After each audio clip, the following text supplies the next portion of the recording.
Hey everybody, this is Nicholas Rogers with Big Timber Lodge, and I want to have a quick, honest discussion with you about the Glock 47 and whether or not you should buy one.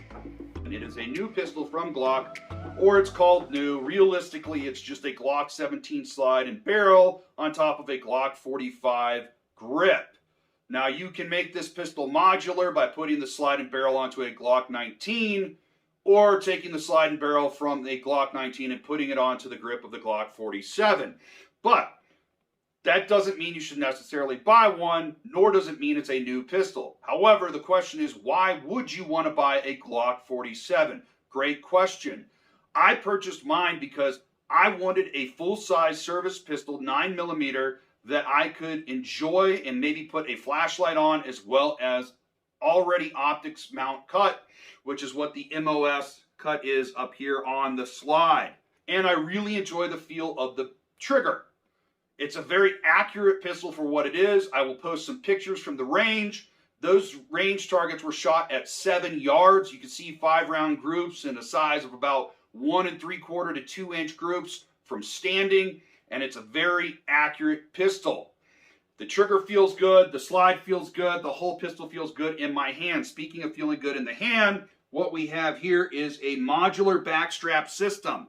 So when you first get the pistol out of the box, it's not going to have this extra beaver tail that you're seeing up here. Instead, it's just going to be that muted, typical Glock beaver tail like you see here on my Glock 43X. This is about as much beaver tail as you're going to get. But with this, you'll notice when I grip up on my 43X, I have chubbier hands. I'm going to get a little bit of slide bite coming back from the slide.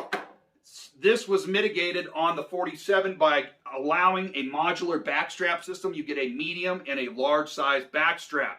I currently have the medium on there, and when I grab this pistol, it prevents my fat from rolling over and getting bit by the slide. Excellent feature to have on this pistol. Would I recommend it? Absolutely. Do I think that it's so great you need to sell your other Glock 17, 19, or 45? Probably not.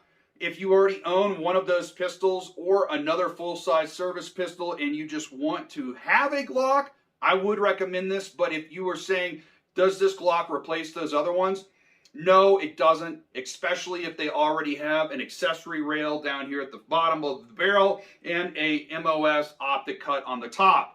Now, if you have, let's say, an older Gen 2 or Gen 3 17 that doesn't have the accessory rail or have the optics cut on top of the slide and you want to have those features, yes, I would look at replacing that pistol with this Glock 47. I think that you'll be very happy with it. But like I said, it's not going to necessarily change the world as far as the pistol game goes. So why would Glock create this? I believe it is the evolution of the Glock 17, and you will see more and more people as the future plays out in front of us purchase one of these pistols. Now, a lot of people are saying, well, Glock didn't really create anything new. You're right, but on the flip side of that, it's kind of a nice feature. What do I mean by that? Well, with the way that the current country's going and different states passing different gun laws, one of the nice features about having a frame and slide that is very similar to something that's already come out is magazines will fit into this. So you can have a regular size 17-round magazine fit into this pistol from a standard Glock 17. But one of the neat things about this is Glock also makes a 15-round magazine for states like I live in Colorado that fit into this, as well as a 10-round magazine that will fit into this as well. And then if you live in a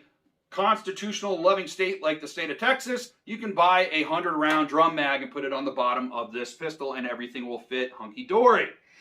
Another thing that I really enjoy about this pistol is the MOS optic cut on the slide. And one of the neat things about this is the Holosun SCS red dot system will mount directly onto the slide. You do not need to have a mounting plate. One of the cool things about that is that means this pistol will co-witness with the OEM factory Glock sights with that Holosun SCS. That's kind of a neat feature because it does come with a mounting plate for a Trigicon RMR or other Holosuns that have the same mounting pattern on the bottom of the red dot system. But if you use that mounting plate, if you would like to co-witness with the sights, the factory sights will have to be replaced with a suppressor height sight system. But with the Holosun SCS mounted directly onto the slide, you can co-witness with the factory Glock sights, which is an excellent feature to have. I would have liked to have seen a traditional Picatinny rail on the bottom of the barrel to make mounting accessories easier. It does have your standard Glock accessory rail though.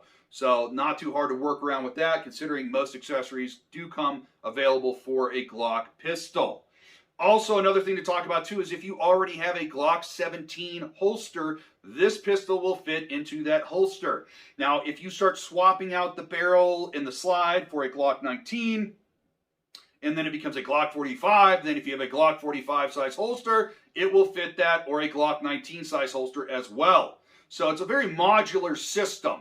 So yeah, they didn't really, invent anything new. They're kind of reinventing the wheel, but at the same time too, there are benefits to them keeping with their already known successful frames and models of pistols that allows you to interchange with the slide, the barrel, and the grip.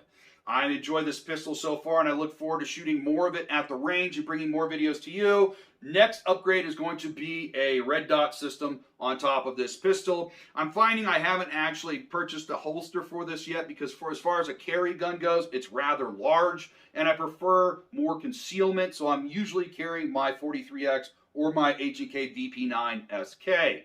Maybe as I get more comfortable with this pistol and get to try out some different holsters, I will find something that allows me to carry this outside the waistband. I think it's a little bit too large to go inside the waistband, especially as a bigger guy. It would be a lot of printing and a little bit of uncomfortableness added on with that extra length of the barrel. I think there might be some good outside the waistband holsters that will allow me to carry this and not be printing too much. If you know of some that are great for the Glock 17, leave a comment in the comment section below. I would like to take a look at those. All right, so until next time, peace.